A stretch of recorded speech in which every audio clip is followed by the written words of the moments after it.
Oh, guys, this is a painful one. Oh, I have so much heart in my chest. The Utah Jazz lose to the Atlanta Hawks, the tanking Atlanta Hawks.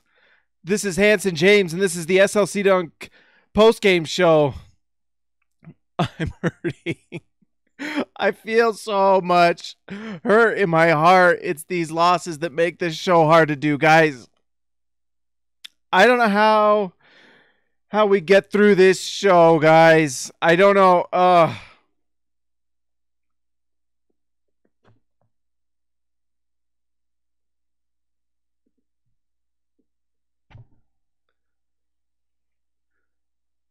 So much pain. So much hurt in my heart after this loss. I can't believe this loss. Oh, the pain in my heart. So the Utah Jazz lose to the Atlanta Hawks in a painful one. An absolutely terrible loss in which the Jazz just should have won and could not find a way to win. I don't know how I'm going to overcome this loss. The pain of this loss is difficult. The Jazz are going to droop in the playoffs, and everything's horrible with that loss. Let's delve into it a little bit. Really, a lot of this loss comes down to just having bad games. The Jazz just had a bad game.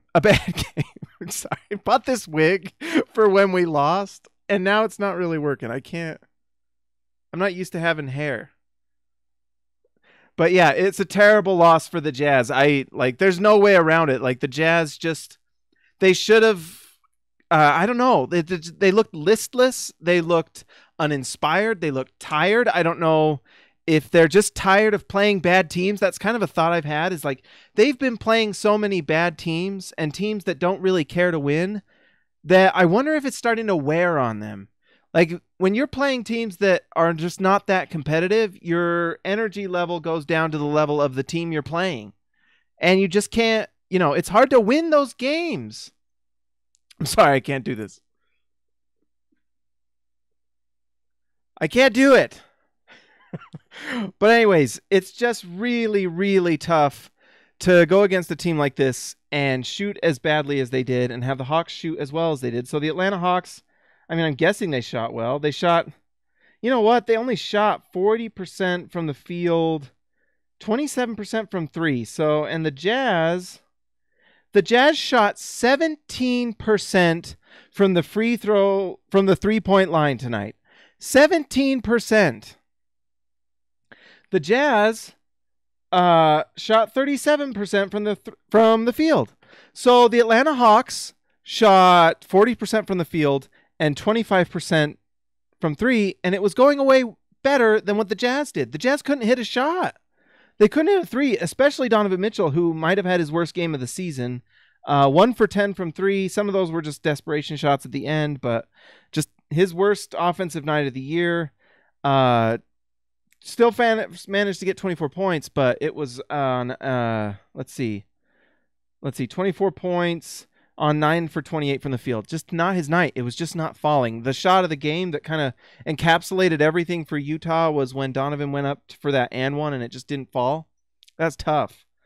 Man, rough night for the Jazz. Just no one could hit a shot. Donovan Mitchell was not the only one who couldn't hit a three, by the way. Joe Ingles, 1 for 8. Jonas Drebko, 0 for 2. Donovan, 1 for 10. Rubio, ironically, was the best three-point shooter of the night, 3 for 7. But Jay Crowder, 1 for 3, not bad. Royce O'Neal, 0 for 3. He can't shoot lately. I don't know what's the deal with Royce O'Neal. Epe Udo apparently shot a 3. I don't remember it. 0 for 1. Oh, that must have been the full court heave. But just terrible. The Jazz could not find a way to score. They could not score. And I think tonight was just proof of how important Donovan Mitchell is. When he's off like this, Jazz can't win. Donovan Mitchell is a weapon, and when he has a bad game, you lose. It's just like any superstar on any team that has a superstar. When they don't play well, they don't win. That's just how it is. Rudy was a little slow tonight on some things, and I don't know if he just was a little, I don't know. It just felt like there were a lot of those drives that Schroder got to the rim that Rudy didn't slide over on. And I know, and I will say, the whistle tonight against Utah was crazy. But you've got to give a little bit of credit to Dennis Schroder, who was just lightning fast. He's always been lightning fast. That's his game. You know, you got to find a way to stop him. But Rudy was getting, I mean, the foul that really hurt him was that one where he kind of knocked that guy out of the way when they were on the floor. And then they just were some cheap fouls late in the game, and it just wasn't the Jazz's night. And you know what? When you lose to a team that's as bad as the Hawks are, and the Hawks are intentionally bad, they want to get a draft pick. They're honestly, I wonder if Hawks fans, if you're watching this, are you frustrated? I'd be a little frustrated with the win, because honestly, like, they need some players to build around. And if I'm a Hawks fan, I'm frustrated. You know, it's nice to win here and there, but they need a draft pick. And so just a bad night for the Jazz. They had rest, and I don't know if they had too many, who knows what's going on, but they just came out and couldn't shoot. And so it just makes you wonder, did they have a practice that wore them out and they came out? Were they playing down to competition level? Was it just one of those nights where shots weren't falling? Because no one was hitting shots except for Rubio. But Rubio had a tough time guarding Schroder, so that's tough. Where Rubio was playing well offensively, could not guard Schroder. Couldn't. And Rudy Gobert, I can't speak. I'm flabbergasted by this loss. But Rudy couldn't kind of gamble on a lot of things. He was getting foul calls right and left. He had 5 fouls, and at the end of the game kind of had to play a little careful. And, man, but there's just one of those games where things weren't falling, and the other team was making them really close to that Kings game where the Jazz found a way to win that one, but this one, they could not. And it felt like the defense was there tonight. It definitely was. It's not like the Hawks had a great game. 40% from the field, 27% from three.